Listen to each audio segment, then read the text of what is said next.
top 5 things that keep us from being happy according to our perception. So they are, and the number 1 thing, worry. Okay, worry. People worry, worry, worry. I know people that worry. I love people that worry. And then there's guilt. And I wonder if I can remember all 5, because I didn't take notes for this, and I've already set this up on the blog. But there's guilt, and there's worry, and then there is, the guilt. It just piles on with us women. We feel guilty about everything. I know someone who, whenever I run into her somewhere, she immediately kind of shrinks into herself and starts apologizing for whatever. Her hair, her clothes. Oh, my favorite outfit was still in the dryer. I don't know why I wore this. Or her house, if you're at her house. Oh, I didn't have time to mop. It's like she's always apologizing. She's guilty about everything. And that goes into the next main cause, which is self-consciousness, self-awareness, caring so much what other people think.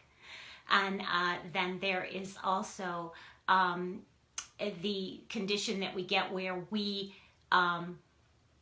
depend, we're a little dependent. And what I mean by that isn't that we depend on other people the way you would think of it, but we do depend on them in that their behavior gets to decide our mood. So if the kids are doing well in school, we're happy. If the kids are struggling in school, we're sad. If the husband is attentive and loving and kind, we're happy. And he mows the lawn, we're happy. But if he forgets the anniversary, we're sad. If the mom and dad are in great health, we're happy. If their health is failing, we're sad. So we really are, see how we are kind of letting other people decide our moods for us. So those are some of the things we're going to talk about. But today's focus is on the number 1 cause of unhappiness, and that is worry.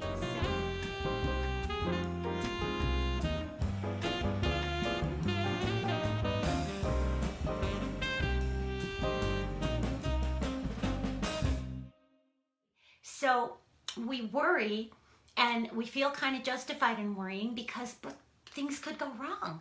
Things could go horribly wrong. Why wouldn't I worry? We hear from the highly educated people and the people who feel very intelligent that people who don't worry must be idiots because they're simply not facing reality. I saw an insurance commercial the other day where they asked people to think about the things that were going to happen in the next 5 years of their life, and they got to put little, whether these things would be good, bad, awful, horrible, tragedies, or what, and they put their things, and most of them were thinking things were going to be pretty good. And then he asked them to put rate the last 5 years of their life, and everyone was putting horrible, terrible, tragedy, accident, and he said, you need insurance. You got to face reality. And he was basically trying to shoot down the law of attraction right there.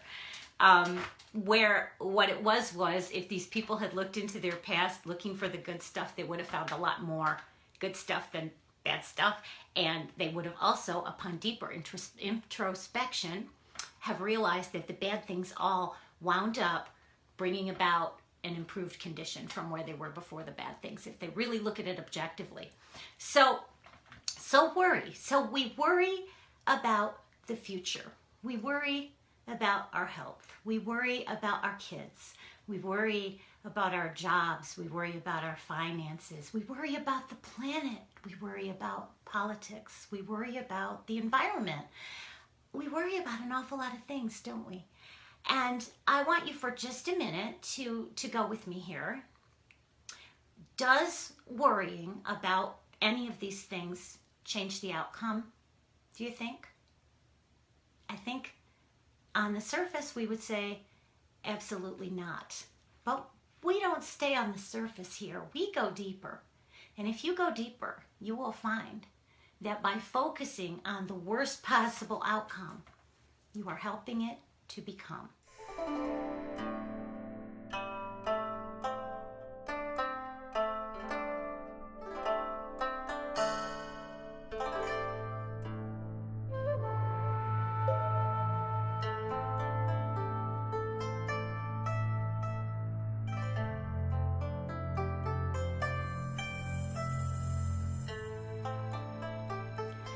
So worry doesn't do anything to help the situation, but it can definitely do something to make the situation work, or worse, rather.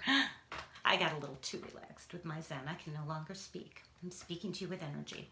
So worry about the future does not improve the future and might actually harm, cause the future to be exactly the thing we're worrying about. That's one reason to kind of try to let worry go. Another reason is what worry is doing to us on our insides. When we are worried, our breathing is more shallow and more rapid. Our heart rates are a little bit higher. Our blood pressure is a little bit higher. These measurements can be very, very minor. But if you hooked someone up to some machines and measured them while they were watching CNN, you would see it. You would see a measurable difference.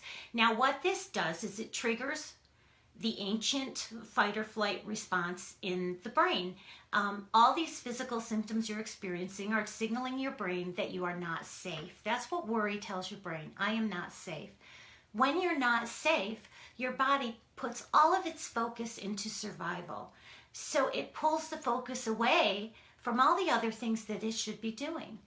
Healing, repairing and replacing worn out cells or damaged cells, repairing, healing, just making sure every system is functioning at peak. That's what your body's supposed to be doing. But when you're pushing that emergency button, sounding the red alert, like on the Starship Enterprise, your brain tells your body, no, we don't have time for all that mundane work. We need to focus on survival. So this actually releases cortisols into your bloodstream. It releases adrenaline, epinephrine into your bloodstream, and your body tenses up. This is a great state to be in if you're being chased by a lion, but it's not a great state to be in every single day of your life. And every time you worry, you are triggering that state in your body.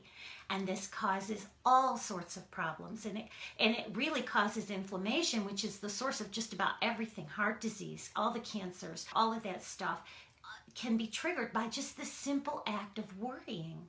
So worrying is as bad for you as I don't want to say it's as bad for you as smoking, but I would like to see some numbers on that, because I bet it's very close.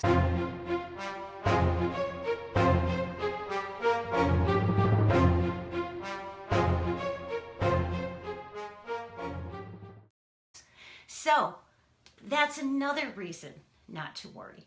Now, the third reason to let go of worry, and don't worry, I'm going to give you some tips on how to let it go, but this is the third and final reason to let go of worry. And it is a mirror of the first reason. When you worry about something, you create it, right? So if you're not worrying, it's because you can't eradicate worry, you have to replace it. So you gradually replace it with optimism, So when you replace your default settings so that pretty soon your brain automatically goes to the good what ifs instead of the bad what ifs, then you are actually improving all those things you were harming before. You're improving your health. You breathe more slowly. Your body relaxes. Your brain signals your body that everything's okay, and we can now return to our focus of repairing damaged cells and repairing worn out systems and getting everything back up to peak operating systems. You also help to create what you focus on. So when you're focusing on good instead of bad, you're creating that. And what happens as a result is that your life gets better. The ways to get rid of worry. Start realizing that every thought that you think can become a reality if you think it long enough. That's one. Thoughts become things. Everything on this planet with us was once someone's thought. So thoughts become things. Okay, so realizing the power of that, that's one. That's going to give you motivation to control your thoughts. But how do you do it? You pay attention to how you feel. When you get that bad feeling, I got a bad feeling this morning, not too long ago. I said to Lance, I'm feeling grouchy. And I didn't know why, but I thought about what I had just been doing previous, and I realized what had triggered my grouchy feeling. And so I let it go. I said, okay, I'm not going to think about that anymore. I closed off the websites that were dealing with that issue, There were like 3 of them open.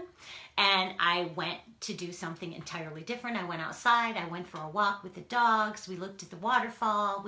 We felt the cool breeze. We noticed the seasons changing. So I replaced, and then my feelings were good. So as soon as you start to feel the emotion, the feelings of grumpiness or stress or tension, that is your inner GPS. And it is saying, whatever you're doing, make the next legal U-turn. You got to get off it. That's first. And as you practice this, you'll become more and more adept at it. Okay. The second thing is to really and truly take the time. 10 minutes is not bad. To sit somewhere quiet and just close your eyes and meditate. You can do it on your bathroom break at work. Where there's a will, there's a way. Touch your heart. Take those deep breaths and breathe into your heart. Feel it expand with a fresh, clean energy. And then as you exhale, blow all the stress and darkness out of your heart. Even in a moment, you can do 3 breaths. It changes your entire vibration. So try to get a new habit of meditating every day.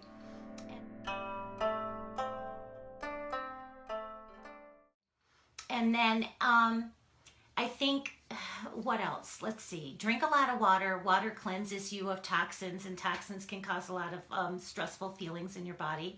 And also, avoid the caffeines. Those tend to knot you up a little bit. But really the key is to just be aware. And here's the thing.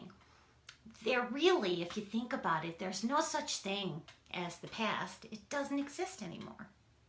It might as well be imaginary for as real as it is. It doesn't have to be any more real than we think it is. Don't tell me about your childhood trauma. I had childhood trauma too. It does not affect me in the least today. I have dealt with it and let it go, and that's what we need to do. Deal with it and let it go. There's really no such thing as the future. It doesn't exist yet. Lightning could strike me right now. So worrying about the future, it's just silly. The real thing, the real part of life is the present. It's this very moment, and here we are together interacting in this moment, and just be in the moment as often as you can during the day. Stop what you're doing and just let go of all of that and just be in the moment. These habits will build, they'll become more and more natural to you, and they will change your default setting. And so when you start thinking about what's coming up tomorrow, you'll think about it in a positive way instead of in a worry, what if way.